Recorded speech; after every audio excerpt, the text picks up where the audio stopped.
Quem pode salvar, pastor Ezequiel? Quem tem poder e autoridade para salvar? O Salvador. O Salvador, que é o Senhor Jesus Cristo. A minha pergunta é, o Salvador morre? Deus, o Salvador, morre?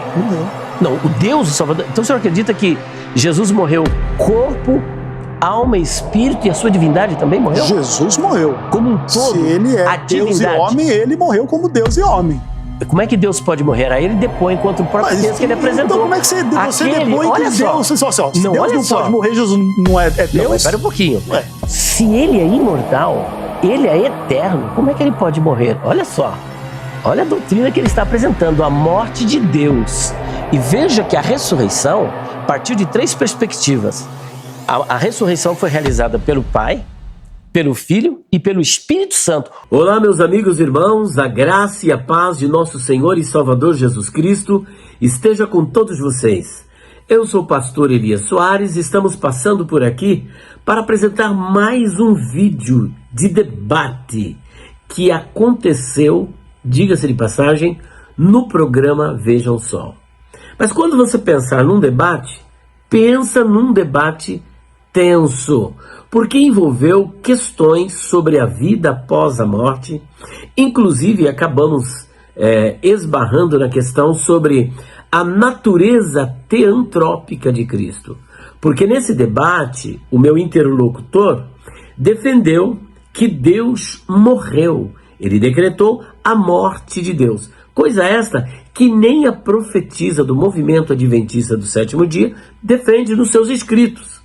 Mas este pastor adventista do sétimo dia, neste debate, acabou defendendo a morte de Deus. Então, o tema da nossa discussão, a bem da verdade, é sobre a interpretação de Apocalipse 6, 9. Apocalipse 6, do 9 até o 11, vai tratar de um assunto extremamente polêmico, que é a vida após a morte. Em outras palavras, vai falar sobre a imortalidade da alma. E como vocês bem sabem, o movimento adventista do sétimo dia não acredita no estado intermediário. Não acredita na vida após a morte.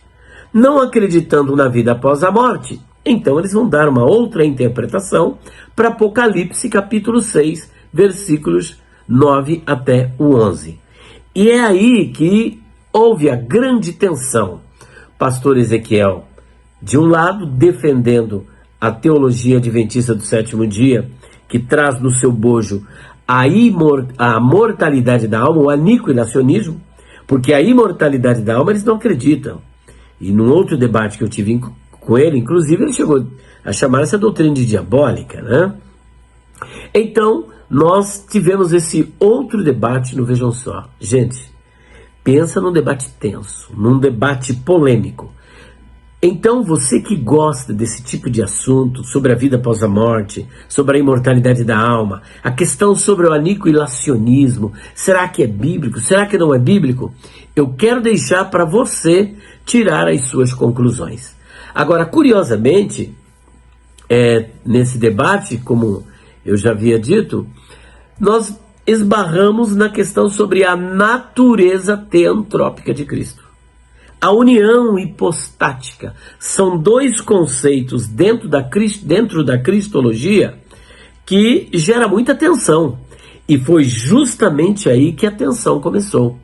Porque ele defendeu que Deus morreu. Como é que Deus, sendo imortal, 1 Timóteo capítulo 6, versículo 16, ele possui a imortalidade. Não é que somente ele é imortal. É que a imortalidade em Deus é algo inato, faz parte da sua essência. Nós temos a imortalidade, mas é uma imortalidade que foi comunicada, dada por Deus. E aí ficam aquelas grandes questões, né? Como eles não acreditam na vida após a morte, no estado intermediário, eles acreditam que no momento em que nós morremos, morreu um, morre tudo. Corpo, alma e espírito, não sobra nada. Só que lá em Mateus capítulo 10, versículo 28, Jesus é enfático ao dizer: não temam aqueles que podem matar o corpo, aqueles que matam o corpo, mas não podem matar a alma. Ora, se a alma não morre por ocasião da morte do corpo, a gente deixa a pergunta: Caim morreu há 6.000 anos atrás. Onde está a sua alma visto que ela não morreu juntamente com o corpo. Mas aí eles estendem a questão dizendo o seguinte: a alma não é imortal, porque no mesmo texto, na parte B do capítulo 10, versículo 28, diz que Deus pode fazer perecer no inferno a alma e o corpo. Sabemos que o perecer ali é apólime, e nesse texto não significa aniquilar. Não é aniquilar. Agora, suponhamos que fosse aniquilar. Quando é que isso ocorrerá? Eles vão responder: será no lago de fogo. Mas o lago de fogo já existe? Tem alguém no lago de fogo? Não, não tem ninguém. Ele ocorrerá depois do milênio. Ora, se Deus só vai aniquilar a alma do ímpio somente depois do milênio no lago de fogo, segue-se que todos os ímpios que morreram desde Caim até os nossos dias, as suas almas não foram aniquiladas. Se não foram aniquiladas, fica a pergunta: onde elas estão? Nenhum adventista, nenhum aniquilacionista ainda conseguiu responder a essa pergunta. Bom, eu não vou dar um spoiler de tudo, mas você vai ver, é um debate tenso, é um debate quente. E eu convido você para assistir. Senhor nosso Deus, abençoe os teus filhos, abençoe cada um que tiver acesso a esse vídeo, que ele possa ser ministrado e abençoado e crescer no conhecimento da graça, crescer no conhecimento e na graça de nosso Senhor e Salvador, Jesus Cristo. Bom, eu deixo para você esse debate e espero que você possa, então, compartilhar este vídeo, deixar o seu like. Se você ainda não se inscreveu, se inscreva no nosso canal. Deus abençoe a sua vida. Bom debate para você. Olá, uma ótima noite para você que acompanha a nossa programação, meu amigo, minha amiga. Seja muito bem-vindo a mais uma edição do programa Vejam Só, aquele que é o melhor debate teológico da televisão brasileira. Sempre uma alegria, um privilégio poder entrar aí na sua casa, dividir esses momentos com você, com a sua família, que eu sei também que gostam de debater os assuntos da teologia, que se envolvem com os temas que são colocados e abordados aqui no Vejam Só. E olha, hoje, de maneira muito especial, não será diferente. Tenho certeza que você vai se envolver demais com o nosso bate-papo de hoje, por isso fica ligadinho aí. Lembrando sempre que a nossa ideia, o objetivo do Vejam Só, é que você que nos acompanha se interesse pelos temas. A gente não quer oferecer uma resposta pronta, fechada para você, mas que você leia, se aprofunde, ouça, pesquise e a partir disso aí sim dê a sua resposta às perguntas que são colocadas aqui todos os dias. Por isso fique à vontade, aproveite mais uma edição do Vejam Só preparada com muito carinho para você que nos acompanha. Daqui a pouquinho nós já vamos rodar a matéria, vai apresentar o tema. Antes, eu vou apresentar os meus convidados, eles vão nos ajudar nessa caminhada. E o Vejam Só tem a alegria de receber hoje aqui no estúdio dois amigos do programa, dois parceiros que nos ajudam muito. E olha, ouso afirmar que são os mais pedidos na internet para debater. Via de regra, um contra o outro. Mas o nome deles aparece demais. É com muita alegria que o Vejam Só recebe nesta oportunidade o pastor Ezequiel Gomes, da Igreja Adventista do Sétimo Dia. Pastor Ezequiel, muito bacana recebê-lo novamente, esse ano aqui, já com algumas aparições. E o pessoal ficou muito feliz que o irmão voltou, que está aqui no debate. Muito bacana recebê-lo. Seja muito bem-vindo, meu irmão. Zeca, para mim é uma honra estar aqui. Para mim, realmente, eu fico muito feliz de poder servir a Deus, servir a igreja, reencontrar a grande referência, pastor Elias Soares, que a despeito das discordâncias que há entre nós, a gente mantém o amor, o respeito, o carinho, desejando sempre o melhor e para debater sempre aqueles temas polêmicos, né? Sim. Eu acho que parece que esses são os temas que o pessoal quer ouvir a gente falar, né? Sem dúvida. Mas a gente fica muito feliz de poder servir a Deus e estar aqui colaborando com o programa. Sim. O pessoal sempre me questiona, Ezequiel, nas redes sociais, né? Poxa, vocês levam um adventista lá, não pode. Eu falo, gente, independente das diferenças, e a gente precisa reconhecer o trabalho e a dedicação, e aí a gente não pode tirar do irmão e dos adventistas de uma forma geral a capacidade intelectual, os trabalhos que são realizados, pesquisa. Olha, eu fico muito feliz, é sempre bacana, bom recebê-lo, muito provocativo, irmão. Eu sempre saio daqui pensando, e agora? Será? É muito bacana, eu gosto demais. Obrigado novamente. Antes da gente começar, eu vou pedir para o irmão passar o endereço da igreja, por favor. Beleza. A Igreja Central de Jundiaí fica ali na Avenida Francisco Pereira de Castro, número 839, pertinho do Shopping Jundiaí. Região bonita, você Você é convidado a adorar a Deus conosco todo sábado de manhã, domingo à noite e também quartas-feiras à noite. Durante a semana. Muito Seguindo bacana. os protocolos, né, do Covid também, tudo certinho. Sim.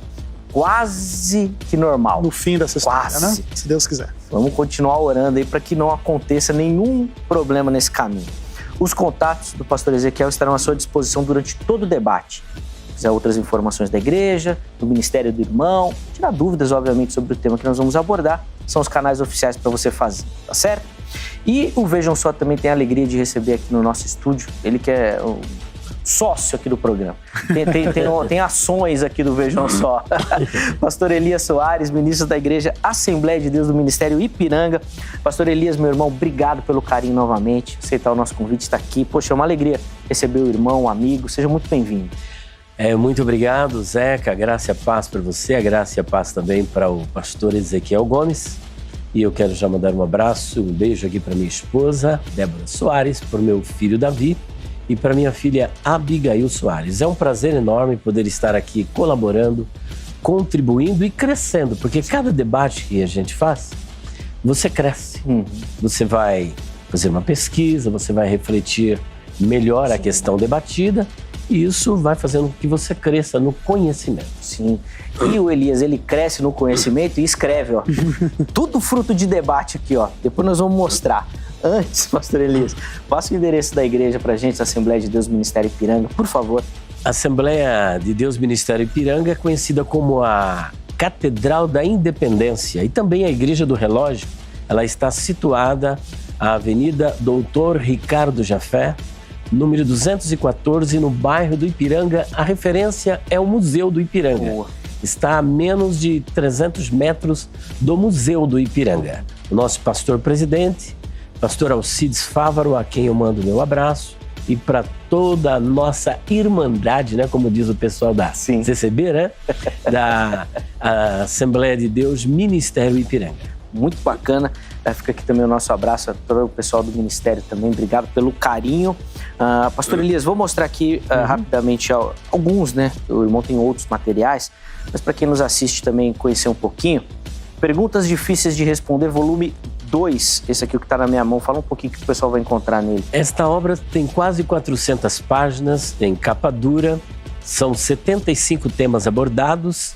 Entre eles você tem, por exemplo, Jefté sacrificou sua filha? Quem foi Maria Madalena? De onde veio Deus? Quem criou o mal? Jesus tinha irmãos? São 75 temas, né? Boa. E continuando essa série, né, das perguntas difíceis de responder, esse aqui do volume 3, ó. Volume 3. Quem são os filhos de Deus em Gênesis 6:2? Bastante polêmico. A questão Bnei Ha-Elohim, bastante debatida. Alguns acreditam que são anjos. Eu defendo que são seres humanos. O canto do galo era o canto de uma ave? Porque na época de Jesus, de acordo com a Mishnah, na seção Baba Batra 7.7, estava proibida a criação de aves como aquela, por exemplo, na cidade de Jerusalém. Então, Jesus disse, antes que o galo cante, 3 vezes negarás que me conhece. Mas se não era uma ave, que galo era esse? Então nós vamos trabalhar também essa questão. Fora isso, tem 59 temas em 312 páginas. Muito bacana. Vou mostrar esse outro aqui, Elias. Eu não sei, acho que é o mais recente trabalho. Esse é o recente que já praticamente esgotou. Eita lá. Esse dicionário bíblico aqui, explica um pouquinho pra gente. Elias, dicionário de palavras, expressões, interpretação e curiosidades bíblicas com 1168 páginas. Nós trabalhamos etimologia de palavras, trabalhamos a questão teológica em defesa do arminianismo, que é uma polarização, calvinismo-arminianismo. Trabalhamos as curiosidades. Entre essas curiosidades, nós temos aí, por exemplo, a cidadania do apóstolo Paulo, os direitos de um cidadão do Império Romano. E nas palavras ainda trabalhamos a questão sobre o vaso de alabastro. Geralmente, quando eu pergunto, o pessoal acha que alabastro era um perfume. A bem da verdade, era uma pedra translúcida, semelhante ao jaspe, que servia para confeccionar objetos caros. E entre eles estava o recipiente que ia um nardo, uma fragrância muito cara. Só para você ter uma ideia, quando um rei queria presentear o outro, dava 30 ml. A mulher que ungiu Jesus na casa de Simão, o leproso, ela despejou 350 ml, que era uma libra romana. Era uma joia de família. E ali tem toda uma história que nós trabalhamos Então nós trabalhamos sempre a etimologia, a questão histórica, a questão cultural, de usos e costumes. E tem uma obra que, graças a Deus, caiu no gosto do povo. Nós temos alguns. Se você quiser aproveitar a promoção, só o dicionário custa 360, cada livro 95, já daria 550. Você vai levar tudo por R$280 se disser que ouviu, que assistiu o Vejam Só. 50% de desconto para levar os 3, 280 e outra. Você não paga frete. Muito bacana. Tá aí, os contatos do pastor Elias à sua disposição durante todo o programa. Manda mensagem por lá, fala que você viu aqui no Vejam Só para você ter a promoção, então. Beleza? Vamos conhecer o tema da nossa conversa de hoje. Olha, vai valer a pena você esperar, viu? Vai valer a pena. Vejam só. Embora a vida após a morte ainda seja um mistério para nós, a Bíblia fornece-nos detalhes importantes a respeito do estado intermediário. Todas as pessoas, ao morrerem, salvas ou perdidas, ficam sob o controle de Deus. Em Hebreus 9, 27, está escrito que aos seres humanos está ordenado morrerem uma vez. Depois disso vem o juízo. Mas isso não quer dizer que imediatamente após a morte as pessoas são levadas a um julgamento. O que acontece entre a morte e o juízo final? O que a Bíblia ensina sobre o assunto? É correto dizer que, assim como o corpo, a alma também morre e fica inativa? Queremos, de uma forma mais específica, usar um versículo para debatermos o tema. Vamos ler Apocalipse 6, 9. Quando ele abriu o 5º selo, vi, debaixo do altar, as almas daqueles que tinham sido mortos por causa da palavra de Deus e por causa do testemunho que sustentavam. Essa é uma das referências usadas para justificar a ideia de que os mortos continuam vivos e, além do mais, de maneira consciente. Os salvos em Cristo são levados ao paraíso, no céu, e os perdidos, ímpios, vão para o Hades, que não é a sepultura, e sim um lugar de tormentos. Do outro lado, temos aqueles que defendem o sono da alma. Esse pensamento é o ensino de que, no período entre a morte e a ressurreição que ocorrerá no futuro, a alma fica em um estado de inatividade, uma espécie de ato de dormir. Vamos colocar essas duas posições em debate agora, aqui no Vejam Só. Se você tem dúvidas sobre o assunto ou pretende aprender mais, fique ligado, pois o Vejam Só está apenas começando. Apenas começando e tem muito assunto para a gente tratar. Então já vamos direto para a nossa conversa. Eu vou passar a palavra aqui aos meus convidados e nós vamos começar, obviamente, com a resposta de cada um à nossa pergunta-tema, tá bom? Pastor Ezequiel, vou começar com o irmão sobre quem o texto fala, no caso ali Apocalipse 6, 9, e se é um texto que dá base realmente para essa possibilidade da vida após a morte ou de que as almas continuarão vivas, vamos dizer assim. Por favor. Perfeito. Quando a gente até vê a própria matéria de abertura, você percebe um pouco assim das polêmicas e das tensões que existem nesse assunto. Então ela diz assim, né, a matéria de abertura, que a gente vai discutir um pouco a vida após a morte, e esta ideia do estado intermediário, porque a Bíblia diz que aos homens está dado morrer uma só vez e depois disso vem o juízo, citando Hebreus 9, verso 27. Mas se a alma é imortal, e o homem é uma alma imortal, aos homens não é dado morrer nenhuma vez. Não é verdade? Se a alma não morre, como que poderia ser dito que ao homem é dado morrer uma só vez se o homem é uma entidade que não morre?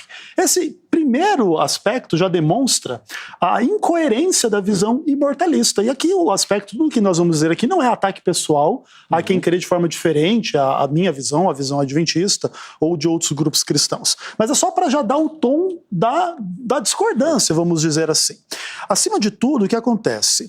Tanto Apocalipse 6, versos 9 a 11, não é uma prova de alma imaterial, imortal, etc., que o texto é simbólico, o texto não deve ser lido literalmente e, caso fosse lido literalmente, estaria em contradição absoluta com a palavra de Deus. Por exemplo, a Bíblia diz assim, os mortos nada sabem.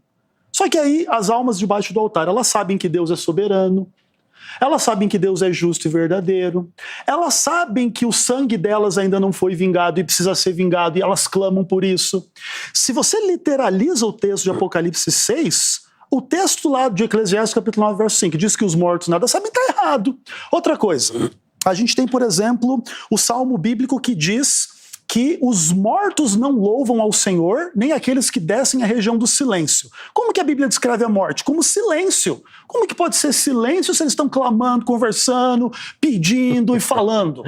Você percebe literalmente que um desses textos tem que ser simbólico. E qual que é o texto mais apto a ser simbólico? É o texto do Apocalipse, que naturalmente o livro do Apocalipse é um livro muito difícil de ser interpretado, mas esse texto específico não é tão difícil assim, e a gente vai expor com mais tempo durante o debate. Sim, vamos falar mais desse texto, tentar aprofundar o máximo possível, além de, obviamente, assim como o pastor Ezequiel já fez, outros textos que vão aparecer também durante a nossa conversa.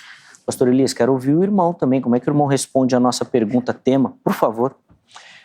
Eu penso que antes de discutirmos Apocalipse 6:9, é importante salientarmos a questão sobre a imortalidade da alma, se a alma é ou não imortal. Eu fiquei prestando atenção em alguns textos que o pastor Ezequiel citou, por exemplo, Eclesiastes capítulo 9, versículos, eles citam apenas os 5, né, e deixam de citar os 6, e também os Salmos, e também ele citou Hebreus capítulo 9, que aos homens está ordenado, acho que é 27, 9:27, aos homens está ordenado morrer uma só vez, vindo depois disso o juízo. Quando nós abordamos a questão da morte nesses textos, tanto em Eclesiastes capítulo 9, versículos 5 e 6, Hebreus capítulo 9, versículo 28 e outras citações que aparecem nos livros dos Salmos, nós devemos analisar isso a partir da perspectiva de Salomão. Salomão está analisando a vida debaixo do sol. Então, outro detalhe importante, que quando a Bíblia fala de morte, nós precisamos analisar que tipo de morte. Nós temos a morte física, nós temos a morte espiritual e temos a morte eterna, que é a segunda morte. Quando a Bíblia fala sobre morte, neste caso, está falando sobre a morte, em primeiro lugar, a morte física. A alma morre no sentido não de deixar de existir, mas de se tornar totalmente fora da presença de Deus. Então, alguém que está banido da presença de Deus, mesmo estando vivo, é como se estivesse morto. Isso é um ponto bastante interessante. Agora, ali em Apocalipse capítulo 6, versículo 9, é um texto que pode ser usado para defender a imortalidade da alma, até porque nós temos ali almas. E o texto grego que aparece é o seguinte, tas psirraston sagmenos. Olha só. Tas psirraston sagmenos. Os dois primeiros pontos estão no acusativo. Só que o segundo, que é o tom sagmenos, está num genitivo. E essa ideia de genitivo, ela vai trazer a ideia de origem. Por exemplo, as almas dos. Não diz que são as almas, mas as almas dos que foram degolados.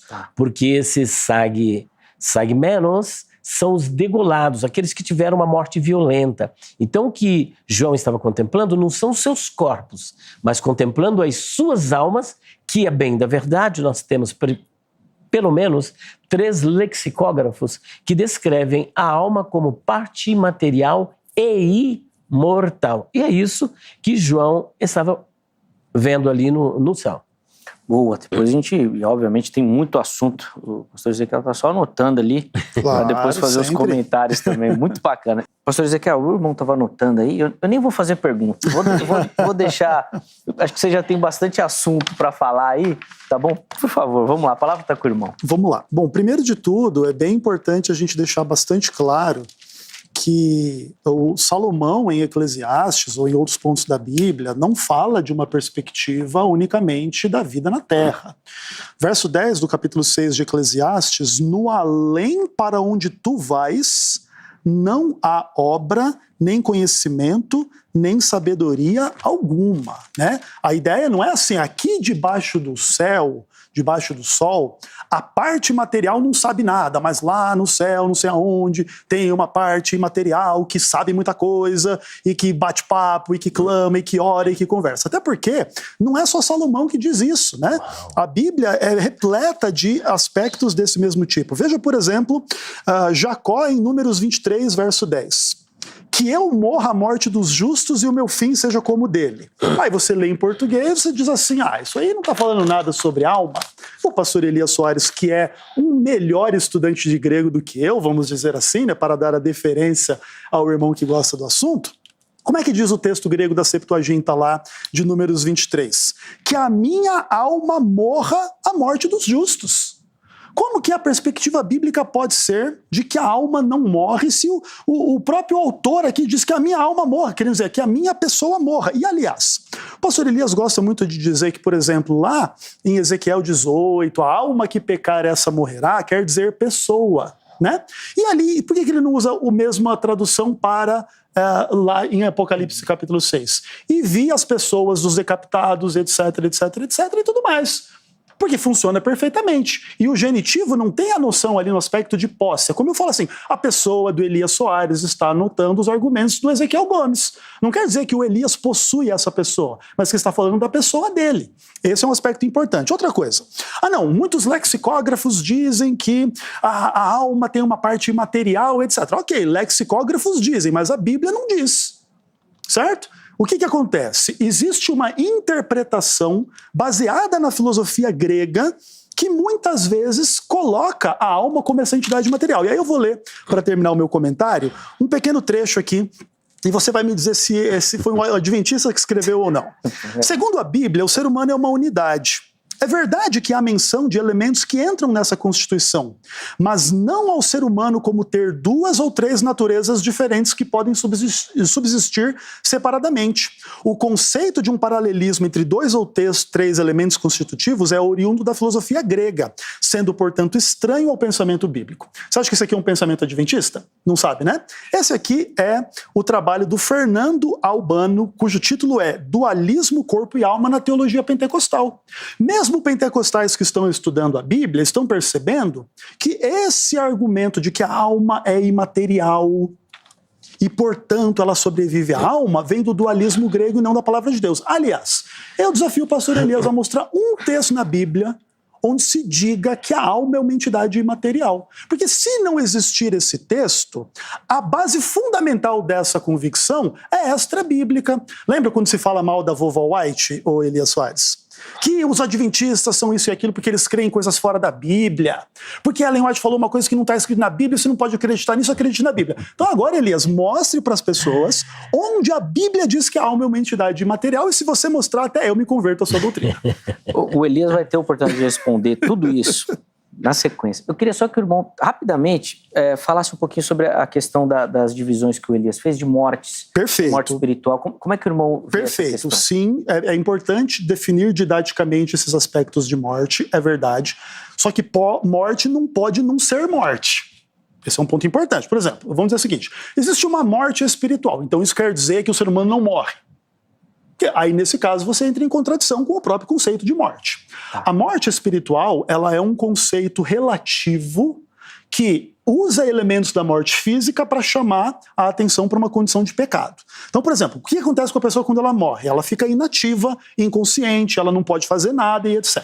Então, o ser humano pecador, ele está morto para Deus. Ele não pode fazer o bem, ele não pode ser salvo, ele não pode fazer as coisas, por isso Deus tem que dar vida para ele. Então, nesse aspecto, há uma analogia entre a morte física e a morte espiritual. Mas você não pode dizer, porque há uma morte espiritual, não, então quando a Bíblia fala de morte, a morte não é verdadeira, ou ela é só referente ao corpo e não à alma, que aí o salário do pecado deixa de ser a morte, que aí o ser humano é um pecador ou não é? Se o ser humano for um pecador na sua alma, ele tem que morrer, porque a alma que pecar, essa morrerá. Aí se ele não for, como é que essa alma vai sofrer eternamente no inferno se ela não tem pecado? Porque o salário do pecado é a morte, não a tortura eterna. Mas aí tem bastante coisa para o Elias comentar aí. Muito mesmo. Elias, a palavra está com o irmão aí. Tem muito desafio. E deixa eu só dar uma pincelada aqui, que eu vou ter que pagar um café pro Ronaldo, porque eu falei que o Elias é ser o primeiro a citar Ellen White. E foi o Ezequiel que fez. Já me adiantei, né? Já me adiantei. Eu perdi o café, depois vou acertar as contas com o Ronaldo lá. Vamos lá, Elias, por favor, a palavra está com o irmão. É interessante, né? Porque o comum seria eu citar a vovó White, né? Eu tinha certeza disso. Falei pro Ronaldo, vai ser na primeira fala. O Ezequiel atropelou. E ele não só cita a vovó White, como da outra vez que nós estivemos debatendo aqui, lá nos bastidores, ele fez uma revelação que eu não sabia. Segundo ele mesmo. ela levou uma pedrada na cabeça e depois dessa pedrada ela ficou meio pirada e começou a escrever. Ele me disse lá no estúdio. Olha só. Esse é um fato clássico da história de Não, mas é impressionante, um próprio adventista depondo contra a profetisa do movimento. Essa porque informação... diz que ela é maluca. Não, ele depondo contra a profetisa inspirada. Mas já que ele começou, né? Vamos pro texto. Vamos agora para o texto. No além para onde tu vais. É importante ele interpretar o que é esse além. Porque pelo que ele está dizendo, esse além é no céu. Se é no céu, então o que ele está dizendo é o seguinte, no além para onde tu vais. Tu quem? O ímpio ou o salvo? Será que vão os dois? Então ele está colocando os dois lá no além. Além, até onde eu sei, é a sepultura. É a isso que Salomão está analisando, porque até o capítulo 8, até o capítulo 9, ele está analisando a vida a partir de uma perspectiva debaixo do sol. Tanto é verdade que no versículo 6 ele diz o seguinte, que nós não teremos recompensa. Ora, não teremos recompensa? Será que no além ninguém vai ter recompensa? O salvo não tem recompensa? O ímpio também não tem recompensa? Ele tem recompensa para a perdição. Então ele precisa interpretar melhor o que é esse além, definir para as pessoas, porque jogar assim, sem dar a interpretação, fica meio estranho, né? Aí ele diz o seguinte, que Jacó disse que a minha alma morra. A minha alma morra. Como é que ele vai dizer que a minha alma morra? Como é que a alma pode morrer se ela não é imortal? Ali é uma figura de linguagem, ele está falando da morte dele mesmo, né? Da morte dele, e não da parte material que sobrevive à morte do corpo. Quarto ponto, porque eu não uso a mesma interpretação de Ezequiel 18:4 para Apocalipse 6, versículo 9. Primeiro que ele insiste nessa questão de que Ezequiel capítulo 18, versículo 4 está falando da parte material. É muito importante nós analisarmos a palavra alma, porque ela tem um contexto diferente no Antigo do Novo Testamento. Como nós já dissemos no outro debate que estivemos aqui, existem palavras que têm um campo semântico muito amplo. A palavra alma é uma destas. No hebraico você tem, por exemplo, a palavra psirê, ou melhor, é nefesh. E nefesh, no Antigo Testamento, não tem o mesmo sentido do Novo Testamento. Porque nós temos aquilo que nós chamamos de revelação progressiva. Doutrinas que no Antigo Testamento não estavam claras, não estavam evidentes, elas são elucidadas no Novo Testamento. Portanto, ali no capítulo 18 de Ezequiel, versículo de número 4, a morte ali, na verdade, por exemplo, a alma que pecar, esta morrerá, você não deve entender como sendo uma morte no sentido literal, mas a pessoa que pecar, esta será punida, porque nós temos que analisar o texto à luz do contexto, porque o que é que estava acontecendo? Os filhos estavam dizendo o seguinte, os pais comeram uvas verdes, mas é o dente dos filhos que se embotaram. Em outras palavras, os nossos pais pecaram e nós estamos recebendo a consequência. Porque temos que analisar o livro de Ezequiel à luz do seu contexto. E qual é o contexto do livro de Ezequiel? Ezequiel é um profeta pré-exílico do exílio e do exílio. Então ele está analisando tudo aquilo dentro do exílio, que o povo está sendo disciplinado, punido por Deus. Falou, olha, por que foram nossos pais que pecaram e nós é que estamos aqui? Então, disse o Senhor, nunca mais ouvireis este provérbio em Israel. Mas a alma que pecar, ou seja, a pessoa que errar, esta será punida. Ali não tem nada a ver com a parte imaterial. Agora, por que eu não uso o mesmo termo? Porque ali em Apocalipse, capítulo 6, versículos 9 a 11, está falando da parte imaterial. E quando ele quer, por exemplo, onde diz lá no texto bíblico que a alma não morre ou que a alma é imortal, nós temos que analisar. Imaterial. Nós temos que analisar isso a partir da perspectiva dos lexicógrafos, porque são eles que darão a definição para as palavras. A Bíblia não está interessada em etimologias de palavra. A etimologia, ela é absorvida pelos léxicos, pelos dicionários. Portanto, nós temos pelo menos 3 lexicógrafos dicionaristas que descrevem psirê como parte material e imortal, e eu posso citá-los. O primeiro que eu quero citar é o Vine. O segundo, Edward Robson, que tem uma parceria, por exemplo, com um grande linguista do hebraico, eu não me lembro o nome agora dele, mas ele tem uma gramática muito especial, um alemão. E o terceiro que eu gostaria de citar é o Strong. Então você tem 3, cuja definição da palavra é psirrê, é parte imaterial que sobrevive à morte do corpo. Aí quando ele cita, por exemplo, um autor assembleiano, meu amigo, cada um está livre para dizer o que quiser. O fato dele ser da Assembleia não significa que todos são uniformemente na sua interpretação. Eu discordo de muita coisa de intérpretes da Assembleia de Deus. Não significa que eu tenho que ser uma unanimidade. Eu até admiro, porque o que ele está usando é o que a gente chama de falácia do argumento do apelo à autoridade. Apelando a uma autoridade, que ele acha que é uma autoridade, para tentar definir questões antropológicas como essa que nós estamos trabalhando. E uma das provas que a alma é imortal, eu quero deixar para o pastor Ezequiel. Está em Lucas capítulo 23, versículo de número 43. Olha o que aquele ex-ladrão, que a tradição chama ele de Dimas, disse. Senhor, lembra-te de mim quando vieres no teu reino, quando entrares no teu reino. Qual foi a resposta do Senhor Jesus?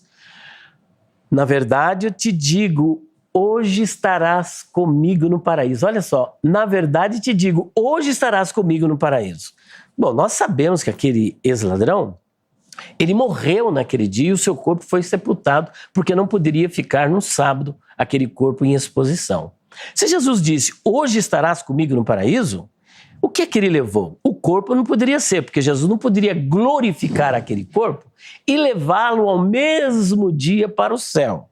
Então o que ele tinha que levar? Levar a sua alma que é imortal. Não há outra escapatória. E aí está uma das provas concludentes da imortalidade da alma. O Ezequiel vai comentar rapidinho, Elias, por favor. Sim. O Ezequiel falou bem, inclusive quando ele citou o autor assembleiano, do dualismo. Eu queria que o irmão falasse um pouquinho sobre essa questão dessa influência, se existe, do pensamento grego na leitura do texto, por favor. Então, esse é um argumento muito antigo usado pelos amigos adventistas do sétimo dia, e não somente esse, né? Até um que ele usou da outra vez, né, com muita euforia, isso é uma doutrina diabólica, né? E que aí ficou claro a nossa diferença, né? A pessoa, quando ela falta argumento, ela parte para agressão, né?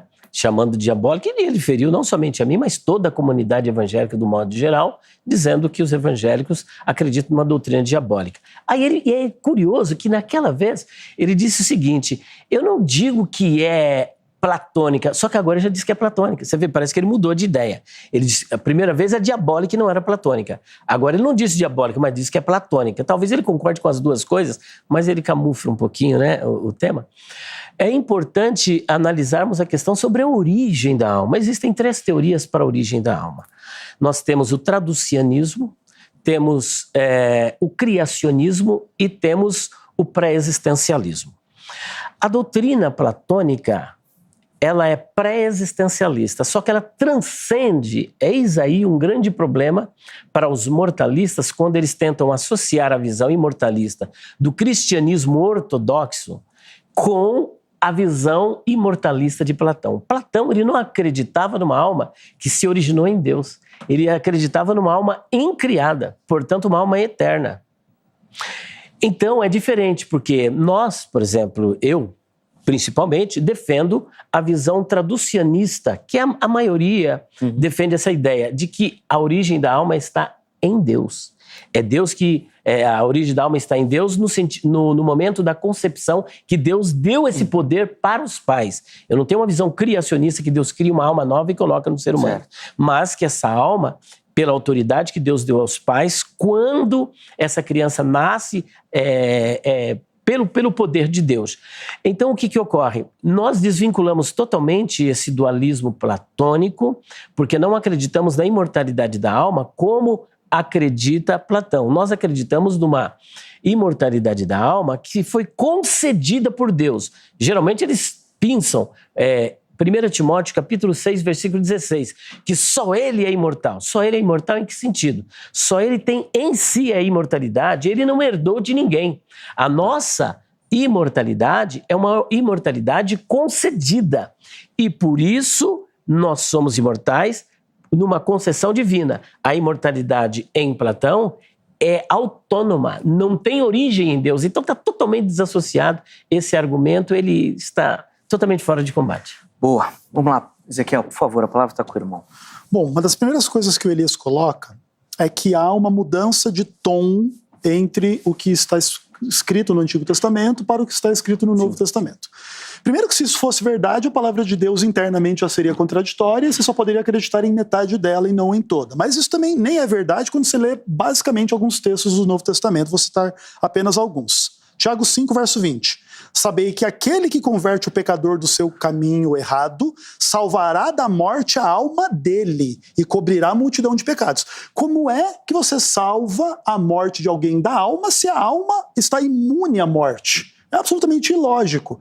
O contexto é absolutamente claro do Novo Testamento. Outro texto importante aqui, ó, Filipenses 2, verso 30. Por causa da obra de Cristo, chegou ele às portas da morte e se dispôs a dar a própria alma para suprir a vossa carência de socorro para comigo. A palavra ali, alma psirrê. Ou seja, o colaborador de Paulo, que foi visitá-lo na prisão, ficou doente no meio do caminho, quase morreu para levar o dinheiro da igreja de Filipos para Paulo. E como que Paulo descreve a situação? Ele chegou às portas da morte disposto a dar a própria alma. Ou seja, disposto a morrer. Se a alma não morre, obviamente que não seria muito adequada essa expressão. Outro texto interessante aqui, ó, Romanos 11, verso 3, quando Paulo cita a experiência de Elias. Aí ele cita lá o texto de Elias, dizendo assim, Senhor, Elias falando, né? Mataram os teus profetas e só fiquei eu. E eles procuram tirar minha vida. A palavra vida aqui é alma. Procuram tirar minha alma, procuram me matar. Se a alma estivesse impossível de morrer, todos esses textos estariam equivocados. Agora, uma coisa importante para o telespectador entender. Não, uma das maiores provas da imortalidade da alma é o ladrão da cruz. A alma sequer aparece no texto.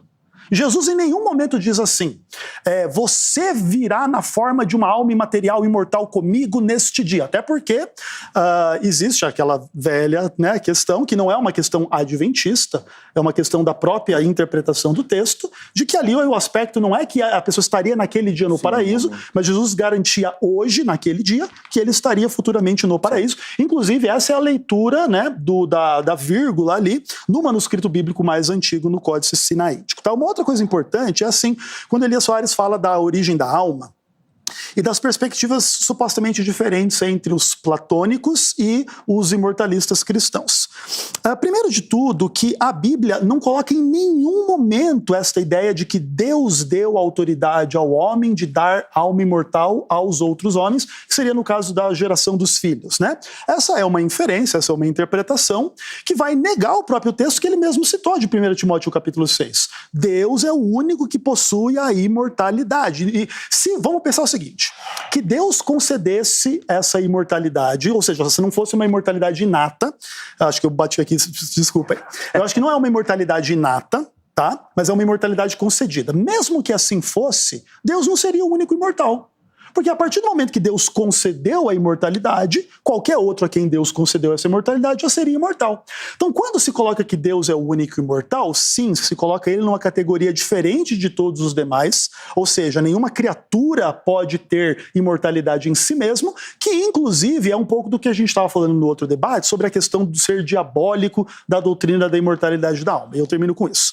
Em nenhum momento o meu objetivo naquele debate, ou neste ou em qualquer outro, é atacar o Elias, ou as pessoas que creem, etc. e tal. É verdade que eu creio sim, que a doutrina da imortalidade da alma é diabólica, certo? Assim como muitos cristãos acreditam que doutrinas adventistas são diabólicas. E não há problema em a gente admitir este embate. É ruim a gente tratar as coisas nesses termos? É ruim. Mas no final das contas, é assim que funciona a vida. Alguém está certo e alguém está errado. E quem está errado não está do lado da mentira. Vamos pensar na hipótese de que os adventistas estão errados nesse aspecto do sono da alma. Que inclusive é colocado textualmente no texto de Apocalipse 6, e nós vamos ler isso ainda até o final do debate. Seja como for, vamos pensar que nós estivéssemos errados quanto a isso. E eu estou aqui pregando que a alma dorme, que ela morre, e que não sei o que. E eu tô, não é uma coisa diabólica? É. Só que o oposto também é verdade, Elias. E esse é um ponto importante. Então o ponto aqui não é esconder nada de ninguém. E quem colocou a origem da doutrina aqui platônica e dualista em relação a esse aspecto foi o autor assembleiano, não fui eu. Tá? Eu creio sim que a doutrina é de origem diabólica, ela tem essa expressão filosófica na filosofia greco-romana, depois ela se manifesta no espiritismo, de Allan Kardec e tudo mais, que também tem essas visões de alma imaterial, imortal e tudo mais. E no fim das contas não tem muito o que fazer. O nosso aspecto principal é que se a alma for imortal, o salário do pecado não é a morte. Sequer Jesus morreu. E aliás, morreu por alguém que nem ia morrer, que seriam os pecadores, por exemplo. Vamos pensar que a alma seja imortal. Jesus, como alma imortal, sequer morreu. Você já quebrou o fundamento do evangelho. O evangelho é, Jesus morreu por você. Agora, na alma imortal, ninguém morre. Outra coisa, Jesus morreu por você porque você é um pecador, e porque você é um pecador, você está condenado à morte. Mas se a sua alma é mortal, os seus pecados não vão conduzir você à morte, porque você é imortal aí nessa sua alma. Então, você quebra o fundamento do evangelho. E, por fim, 1 Coríntios capítulo 15 diz que o último inimigo a ser vencido é a morte. Como que isso seria verdade se no momento que eu, entre aspas, morro, eu não morro? O último inimigo seria a morte? Não, a morte sequer seria um inimigo existente na doutrina da imortalidade da alma. No texto de Lucas, então, a leitura do irmão é que o hoje... Jesus está garantindo hoje que ele estará no paraíso no futuro. Tá. Para encerrar bem rapidinho também, o Elias mencionou a questão do além, da leitura lá de Salomão. Perfeito. Por favor. Perfeito. A ideia ali é o quê? Salomão está colocando exatamente o que vai acontecer quando a pessoa morrer. Eu concordo com o pastor Elias. Ali é o quê? O que vai acontecer com a pessoa quando ela estiver morta, sepultada? Tá. É o quê? Ela não fala nada, ela não pensa nada, ela não faz nada. Diferente se o texto de Apocalipse 6 fosse literal. Que aí o morto, no além, ele estaria fazendo obras, fazendo um plano. Ô Senhor, por favor, vingue esse pessoal aí. E Deus respondendo, estaria aí confabulando dentro de um plano, e o texto de Salomão impede que isso seja literal. Oh, bem-vindo ao imortalismo. Bem-vindo ao imortalismo. Ele acaba de fazer uma pregação imortalista. Porque eu pensei que ele ia dizer que o além é o céu. Essas almas, olha a diferença. Elas não estão aqui na terra. João tem uma visão do céu. E se o além é a terra, então o que está o além é o tempo depois da morte. Não é, mas ninguém está falando de céu e terra. É o depois de lugar. Depois de morrer não tem o que fazer. Olha, você viu que delicadeza dele, né? Eu fiz quantas interferências mesmo? Não fez nenhuma, eles você citou diretamente. Mas olha só, você teria depois a sua oportunidade, né? A palavra vai voltar. Mas olha, bem-vindo ao imortalismo, porque se o além é a sepultura, porque ele diz que o corpo será enterrado, então ele está dando causa para que realmente quando a pessoa morre o corpo e não a alma. Porque o que João está vendo, ele não está vendo um corpo sepultado no Kever e nem no Minemeion. Ele está vendo no Uranos, ele está vendo lá no céu. Essa alma está no céu e não aqui. E eu continuo dizendo que o que Salomão está batendo é sobre a vida aquém do sol e não além do sol. E esse além dele foi mal interpretado. Mas vamos lá, para Lucas capítulo 23, versículo 43, provando que realmente há imortalidade da alma. Apesar de não estar escrita a palavra alma, eu também não vejo a necessidade, porque analisa bem. Jesus disse, hoje estarás comigo no paraíso. Hoje, quando Jesus disse, hoje estarás comigo no paraíso, olha só o verbo. Ele está usando um verbo no futuro. Quando você acaba de pronunciar um verbo, ele já ficou no passado e você já está no futuro. Portanto, a partir do momento que Jesus disse, 1 minuto depois, meia hora depois, 1 hora depois, já é futuro. Então, o estarás comigo no paraíso não significa necessariamente que é na eternidade, daqui 1000 anos, daqui 2000 anos, daqui 3000 anos. Hoje é hoje. Portanto, veja só, o ladrão da cruz, Jesus morreu às 15 horas. Fisicamente ele morreu, como já estava previsto que ele morreria, morreu às 15 horas. Aquele ladrão da cruz, ele não poderia ficar na cruz até depois das 18 horas, ou seja, havia 3 horas no espaço de tempo para que ele fosse morto e sepultado. O que é que eles faziam para poder apressar a morte do condenado? Quebrava, né? Justamente, era chamado crurifrágio. Porque uma pessoa naquela condição, ela podia ficar de 3 a 9 dias vivo. Então, quando se queria apressar a morte de um condenado à cruz, eles usavam um bastão, quebrava a perna do condenado e essa prática chamava-se crurifrágio, que significa a quem se quebram as pernas. Alguns tentam dizer, não, aquilo ali foi para... Até adventista falou assim, aquilo ali, eles não quebraram para sepultá-lo, mas quebraram para ele não fugir. Só que aí eles têm a própria profetisa dele, a quem eles chamam de meio maluca e chama de vovó White, ele que deu o nome, né? Ela diz no seu livro Desejado de Todas as Nações, sabe o quê? Que aquela prática, foi feita para apressar a morte dos condenados. E como se isso não bastasse, o Dr. Rodrigo Silva, que é um arqueólogo, também no seu vídeo, ele fala a mesma coisa, dizendo que a quebradura das pernas era para apressar a morte dos condenados. Fora isso, nós temos outros arqueólogos, Werner Keller, temos o que eles gostam de citar, Champlin também fazendo essa citação, e muitos outros arqueólogos. Então, quando se quebrava as pernas, a pessoa durava de 12 a no máximo 1 hora para morrer. Quando chegaram, quebraram a perna daquele condenado e ele morreu naquele mesmo dia, porque ele não podia ficar vivo na cruz depois das 18 horas. E foi nesse espaço de tempo que o Senhor Jesus Cristo o levou. A primeira coisa que nós devemos analisar é o seguinte: quem é que pode salvar? Eu até pergunto, pastor Ezequiel, quem pode salvar, pastor Ezequiel? Quem tem poder e autoridade para salvar? O Salvador. O Salvador, que é o Senhor Jesus Cristo. Claro. A minha pergunta é, o Salvador morre? Deus, o Salvador, morre? Morreu. Não, o Deus, o Salvador... Então o senhor acredita que Jesus morreu corpo, alma, espírito e a sua divindade também morreu? Jesus morreu. Como um todo, Se ele é a Deus divindade. e homem, ele morreu como Deus e homem.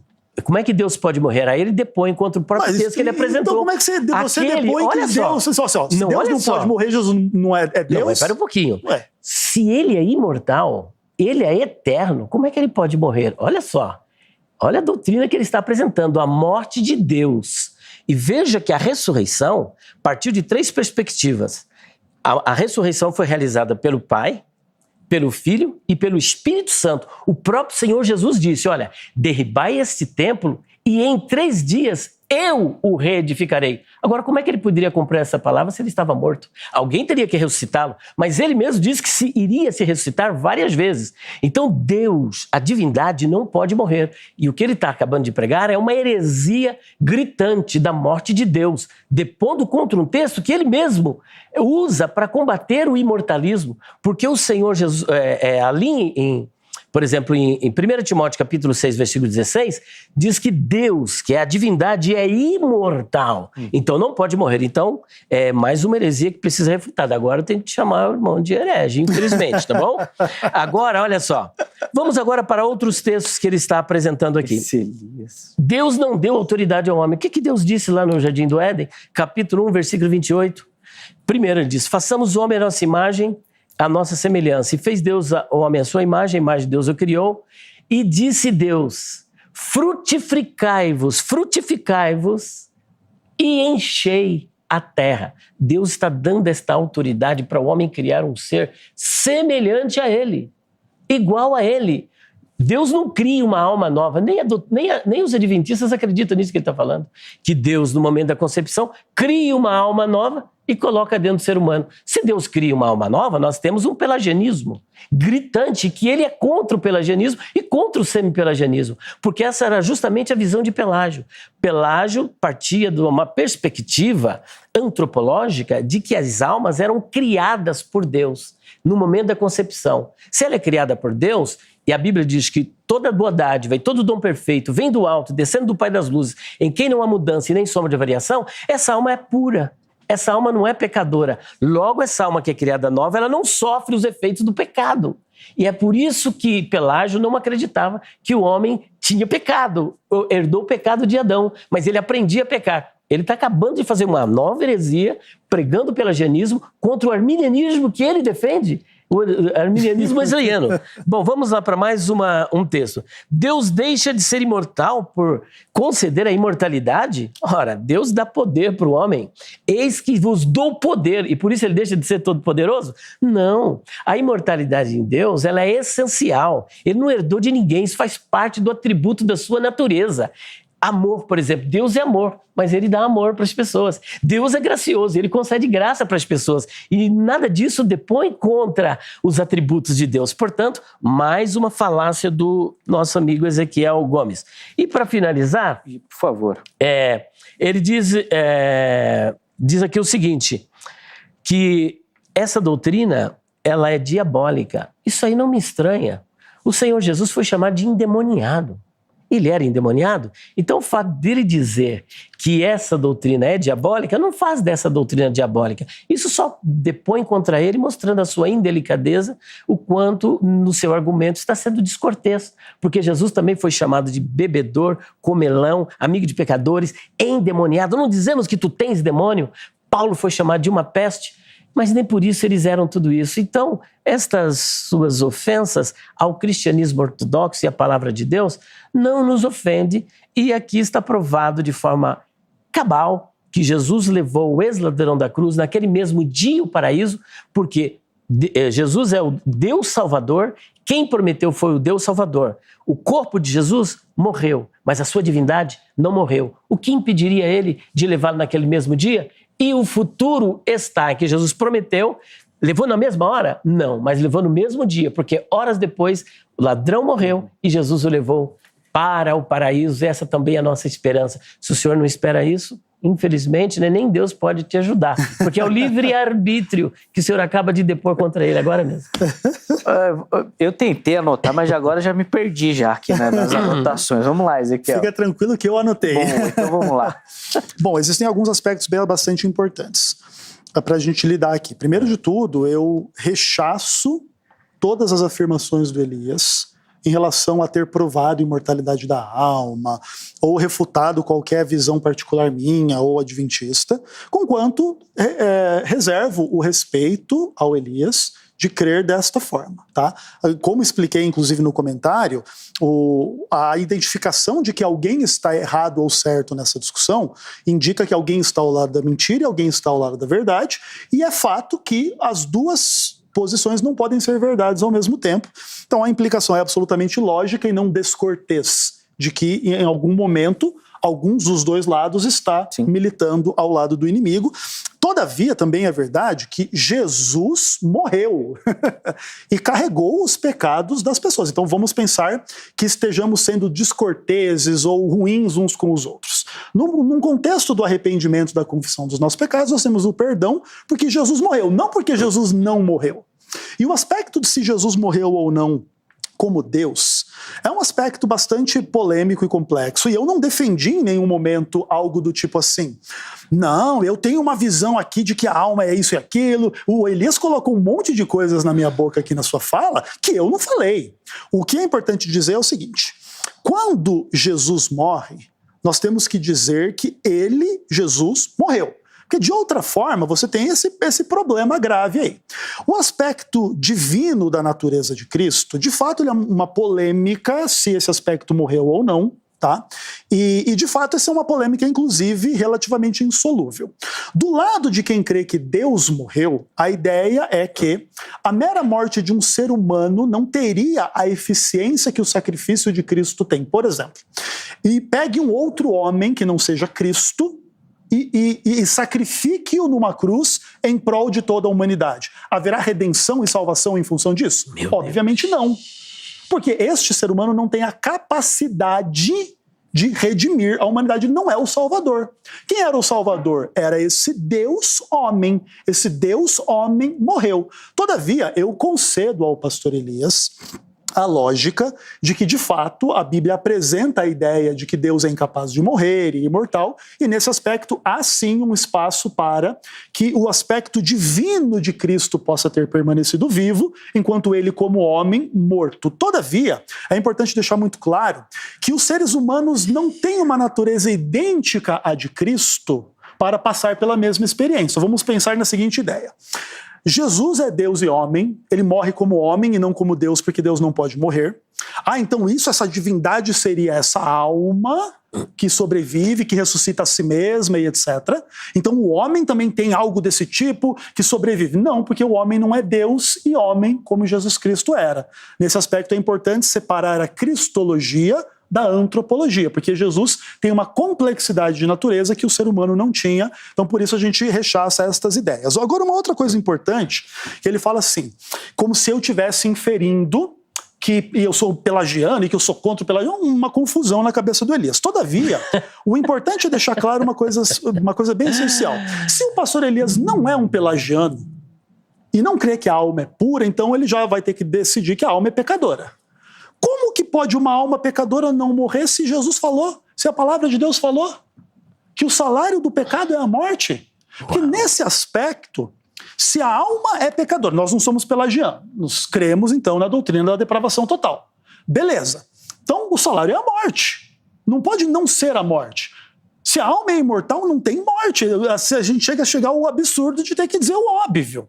Então, o que acontece? Sim, eu não tenho a visão pelagiana, tenho a visão ortodoxa bíblica cristã, de que os seres humanos são pecadores por essência, não há um aspecto da natureza humana intocado pelo pecado, por isso estamos sujeitos à morte. E o único que pode nos livrar da morte é Jesus Cristo, aquele que morreu por nós, não aquele que ficou metade vivo por aí, não. Antes do Elias comentar, a gente está, infelizmente, partindo para o final do bloco. Ezequiel, você citou a questão que no texto de Apocalipse aparece literalmente a questão do sono da alma, não é? Perfeito. Cita que depois daí o Elias já comenta também, porque senão depois não dá tempo, gente. Vamos lá.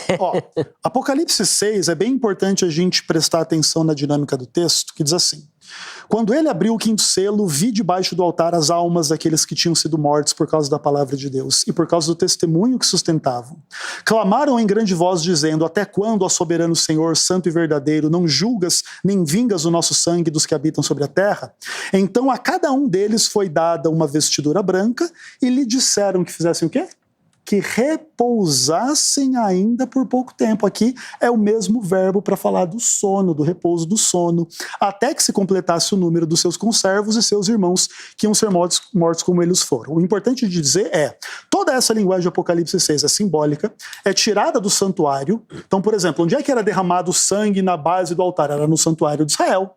Onde é que os sacerdotes eram vestidos de linho? Era no santuário de Israel. Por isso ali é uma visão simbólica do derramamento do sangue dos mártires que descansam, eles não estão em atividade, eles estão no repouso, demonstrando claramente a doutrina, inclusive do sono da alma, no próprio texto base do nosso debate de hoje. Boa, vamos lá, Elias. Eu acredito que essa vai ser a última intervenção nesse bloco. Depois, no próximo bloco, eles ainda vão ter a oportunidade de fazer algumas considerações finais. Por favor, Elias. É interessante os debates, porque faz com que o herege ele se redima dos seus pecados. Porque tudo o que ele disse... que bom, que ótimo. Porque tudo o que ele disse que não disse, na verdade, ele disse. Caramba, isso Só que a partir do momento que ele foi confrontado pela palavra de Deus, aí ele dá um passo atrás. Então, quando ele cita, por exemplo, como uma alma pecadora não morre. Como uma alma pecadora não morre? E quem disse que a alma não sofre um tipo de morte? Olha Efésios capítulo 2, versículo 1. O que diz em Efésios capítulo 2, versículo 1? Vamos ver? Efésios capítulo 2, versículo de número 1. Está dizendo aqui o seguinte, olha só. Vocês estavam mortos por causa de sua desobediência e de seus muitos pecados. A minha pergunta é, tinha alguém realmente morto? Que está falando pessoas vivas. Vocês estavam mortos. Paulo falando para os irmãos de Éfeso. Vocês estavam mortos. Mas mortos de que forma? Mortos fisicamente? Não, mortos espiritualmente. Então a alma que pecar, ela recebe o pecado, é uma interpretação errônea. Quando é que a alma morre? Morre no sentido não de uma morte de deixar de existir. Ela morre no sentido de estar distante da presença de Deus. A pessoa que está distante da presença de Deus, ela está inútil. É como se estivesse morta, porque ela não tem contato com Deus. Ela não tem comunhão com Deus. Nesse caso, a alma está morta, mas ela continua viva, pecadora, porque senão esse texto aqui não faz o menor sentido. Agora, um outro ponto que eu gostaria de estar analisando é que Deus não pode morrer. E ele insiste ainda, porque ele deixou agora aqui uma confusão na mente do telespectador. Porque ao mesmo tempo que ele diz que é um texto complexo, é algo complexo, ele pisa em cima de algo que já foi defendido logo pelos pais da igreja, que é a união hipostática. Ele pisa em cima da união hipostática. As duas naturezas, elas não podem se desvincular, as duas naturezas. Agora, preste atenção. Se Jesus morreu totalmente corpo e alma, só ficou a divindade.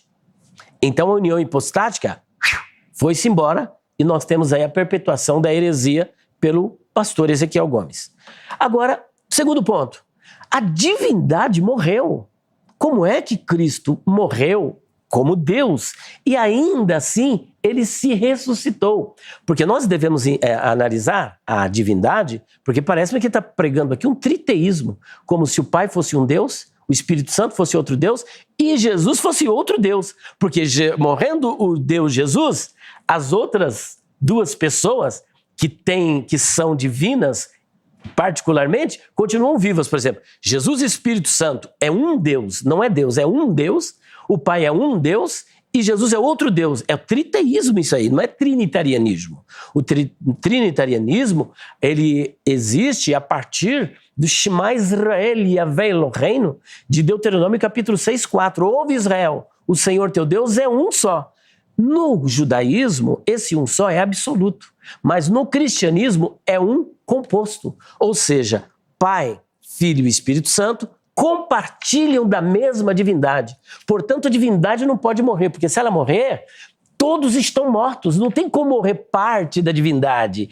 O Jesus Deus morreu, mas tem o Jesus Pai e tem o Jesus Filho, tem mais outros dois deuses que não morrem. Isso é uma heresia gritante que deve ser combatida. Então perceba que a heresia ela é tão terrível que a pessoa tentando defender a sua heresia, ela cria uma outra heresia pior, que é a morte de Deus. Eu acho que talvez ele queira fazer relação ao communicatio idiomatum, né? Que é muito trabalhado nessa questão cristológica da natureza teantrópica de Cristo, mas parece que ele não foi muito feliz, que ele acaba declarando a morte de Deus e não soube explicar a questão do communicatio idiomatum, que mesmo assim eu refuto, que não tem base bíblica e nem tampouco a morte de Deus. E continua prevalecendo que ali, por exemplo, nós temos um genitivo, e eu quero até corrigir que nós esphagmenon, na verdade a palavra é ton esphagmenon, ou seja, as almas que foram degoladas, dos degolados. As almas é tas psichas esphagmenon, ou seja, as almas dos que foram degolados. Portanto, existe uma parte material e imortal que João não estava vendo aqui na terra, ele estava vendo lá no céu. Ora, lá na questão de sangue lá no céu, ele está vendo uma alma imortal, de acordo com o que descreve os melhores lexicógrafos e dicionaristas. Infelizmente, mais uma heresia, pelagianismo pregado, depois a morte de Deus pregada. O senhor não está evoluindo, meu querido, você está decaindo. Vamos lá, meus irmãos, vou passar a palavra para ambos, vou coordenar aqui o tempo, mas os irmãos terão ali entre 5 e 6 minutos para fazer essas considerações finais. Ezequiel, vou começar com o irmão, por favor. Bom, primeiro de tudo, eu tomo para mim as palavras do pastor Elias. Nada do que se fala, que você é um herege, que você defendeu contra a Trindade, porque você falou a favor do pelagianismo, nada disso sendo verdade, não me atinge de forma nenhuma, e basta qualquer um ver o debate aí quantas vezes quiser, e assim ficará claro para qualquer um. Todavia, só um outro aspecto de resposta ao Elias antes das minhas considerações finais, é que Efésios 2, verso 1, não socorre a ideia da imortalidade da alma, tanto porque Colossenses 3:3 coloca a metáfora inversa.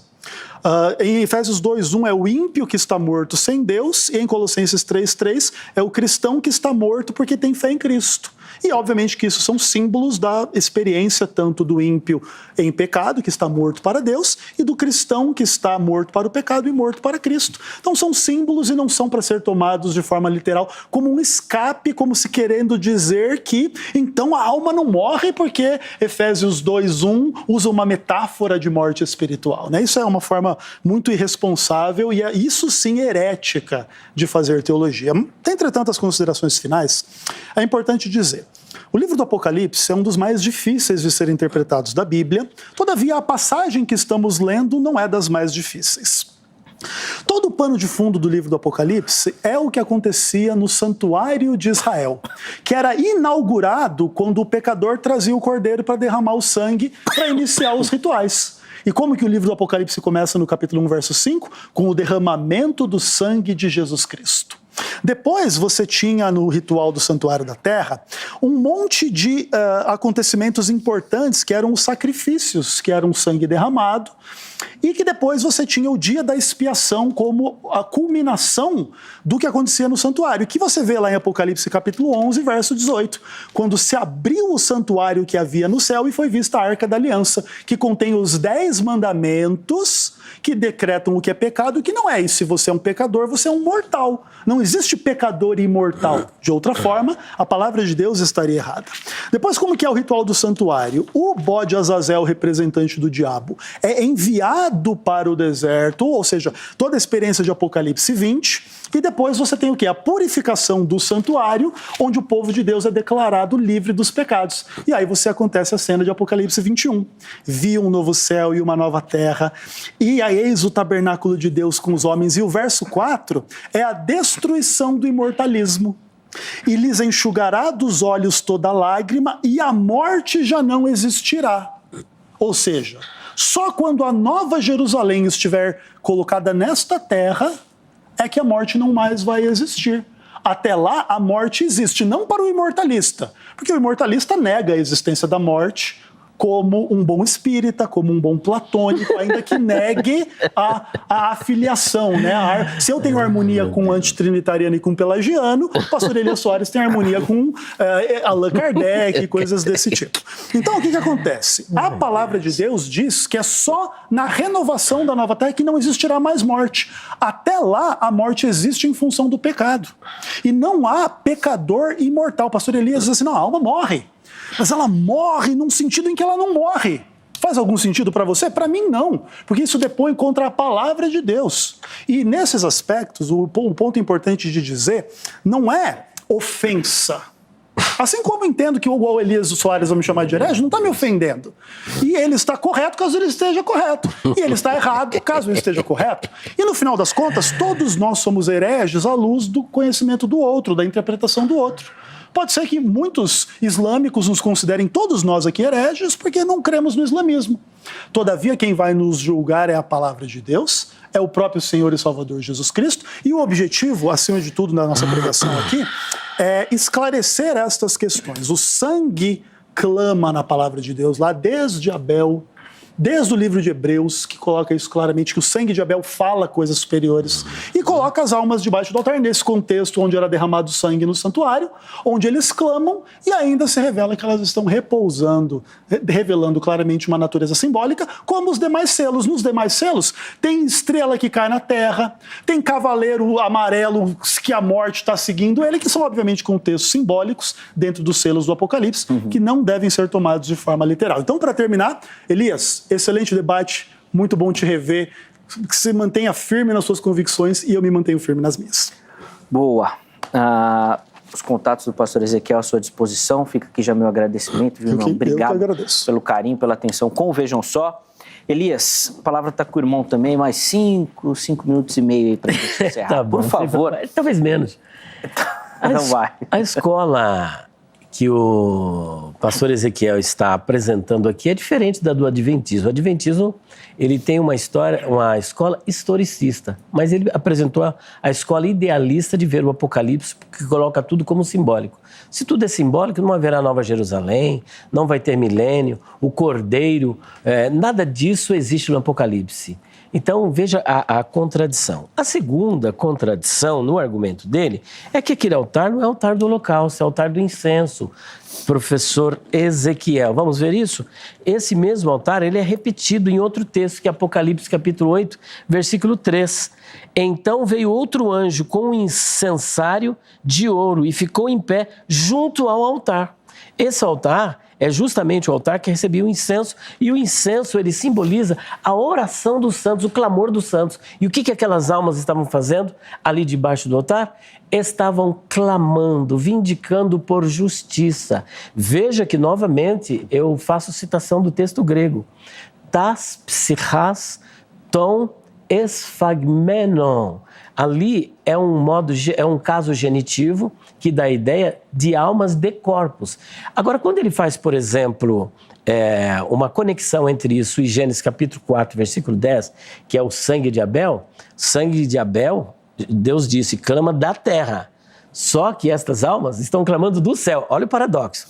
Carne e sangue não era do reino de Deus. Então ela não tem sangue de seres humanos. O sangue de Jesus foi pago pelos nossos pecados aqui. E o sangue de Abel, aqui. Aqui está o sangue de Abel. Lá são almas no céu clamando. Então aí há um contraponto totalmente diferente. Agora, a morte não existirá. A pergunta é, para quem a morte não existirá? A morte não existirá para o salvo. Porque nós passamos da morte para a vida, mas o ímpio ele vai experimentar a morte eterna.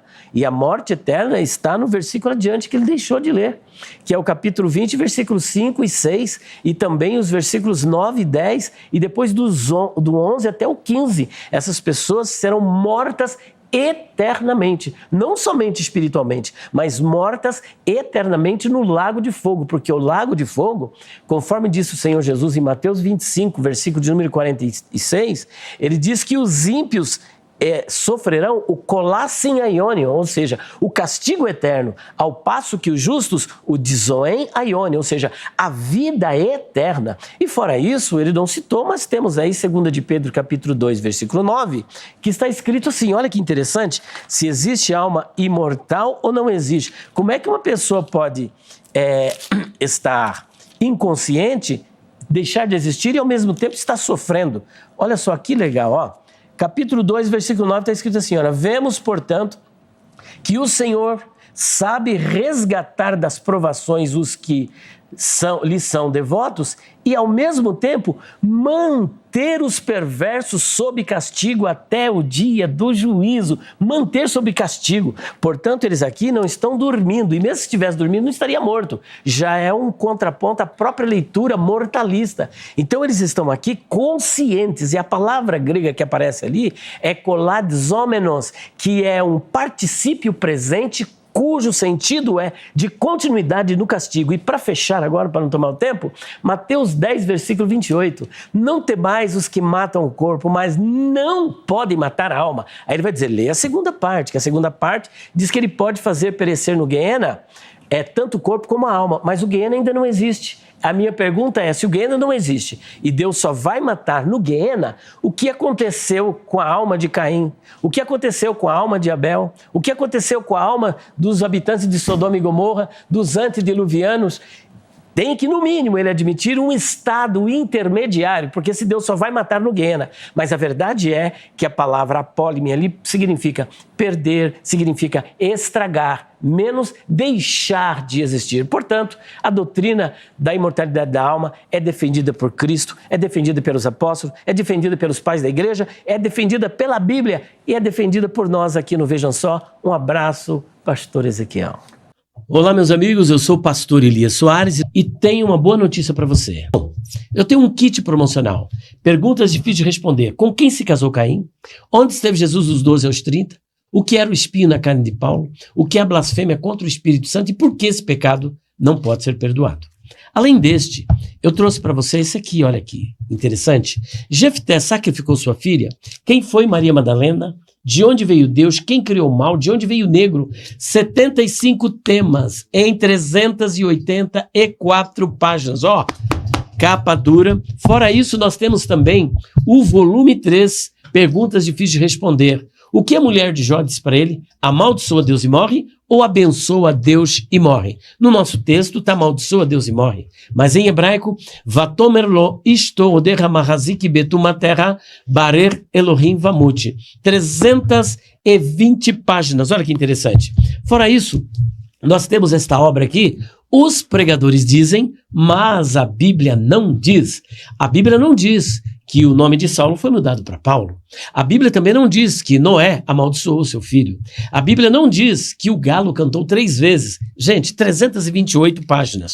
Fora isso, nós temos ainda um outro livro que não está aqui, mas faz parte do kit, que é Perguntas Difíceis de Responder sobre a imortalidade da alma. 480 páginas falando sobre a vida após a morte, a questão do ex-ladrão na cruz, do rico e Lázaro e muitas outras questões. E além dele, nós temos este aqui também sobre escatologia, e aqui eu vou dizer para você porque eu não sou pós-tribulacionista, porque na visão pós, por ocasião do arrebatamento, a igreja não vai para o céu. E isso contraria tudo que Jesus disse em João capítulo 14, 1 a 3. 100 questões em 486 páginas.